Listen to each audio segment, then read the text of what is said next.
جايب لك النهارده موديلين جنان، الديل البريسيشن ال 7560 الكور اي 7 الجيل 11 وسعره 28000 جنيه.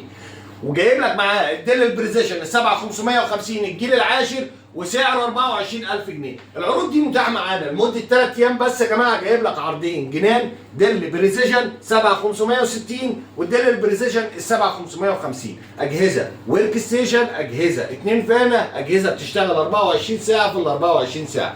خليك معايا هقول لك عرض مواصفات وسعر مش هتلاقي عند اي حد تاني. خليك معايا.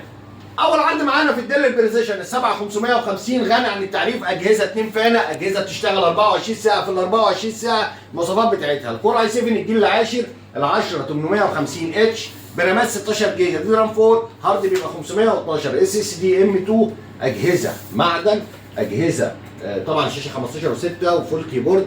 الجهاز بينزل فيه كارتين شاشه، كارت شاشه انتل وكارت شاشه انفيديا تي 1000 وتي 1000 بيبقى 4 جيجا وبيعلى مع الرامات. اجهزه فرز اول حاله الزيرو وب 24000 جنيه. خليك معايا في الجيل 11 ال 7560.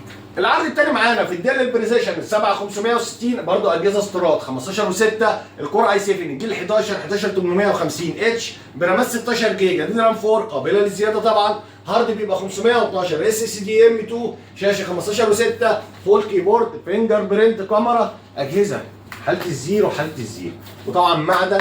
جهاز 2 فانه، جهاز بيشتغل 24 ساعه في ال 24 ساعه. الاجهزه كلها فرز اول حاله الزيرو يا جماعه. اجهزه مش محتاجه كلام كتير. وسعر الجهاز الجيل ال 11 سعره 28000 جنيه لمده 3 ايام بس. الاسعار دي معانا الحالات فرز اول الاسعار دي معانا لمده 3 ايام بس يا جماعه عشان الاسعار بتختلف. بصوا الاجهزه. عروض حصريه من شمس الخدمات الكمبيوتر. اعمل لنا متابعه، اعمل لنا لايك.